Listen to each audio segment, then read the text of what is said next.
ভারতের প্রাক্তন স্বরাষ্ট্রমন্ত্রী তথা লৌহ মানব সর্দার বল্লভভাই প্যাটেলের 150তম জন্ম জয়ন্তী উপলক্ষে ধলাই জেলার কমলপুরে অনুষ্ঠিত হল একটি বিশেষ অনুষ্ঠান। কমলপুর নেতাজি চৌমুহনীতে প্রাক্তন মন্ত্রী ও বিধায়ক মনোজ কান্তি দেব এবং বিধায়িকা স্বপ্না দাস পাল বল্লভভাই প্যাটেলের প্রতিচ্ছবিতে শ্রদ্ধা নিবেদন করেন। সংক্ষিপ্ত সাংস্কৃতিক অনুষ্ঠান শেষে সর্দার বল্লভভাই প্যাটেলের জীবন এবং কর্ম নিয়ে বক্তব্য রাখেন মনোজ কান্তি দেব।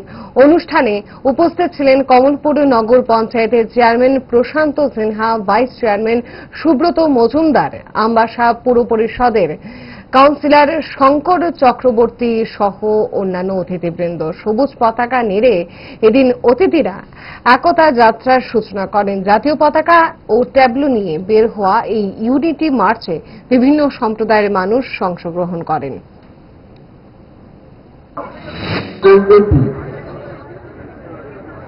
আজকে নয়, এটা শুরু হয়েছে বিভিন্ন জায়গায়। সর্দার বল্লভভাই প্যাটেল ভারতবর্ষের প্রধান উপপ্রধানমন্ত্রী, লৌহ পুরুষ, একতা, সংহতি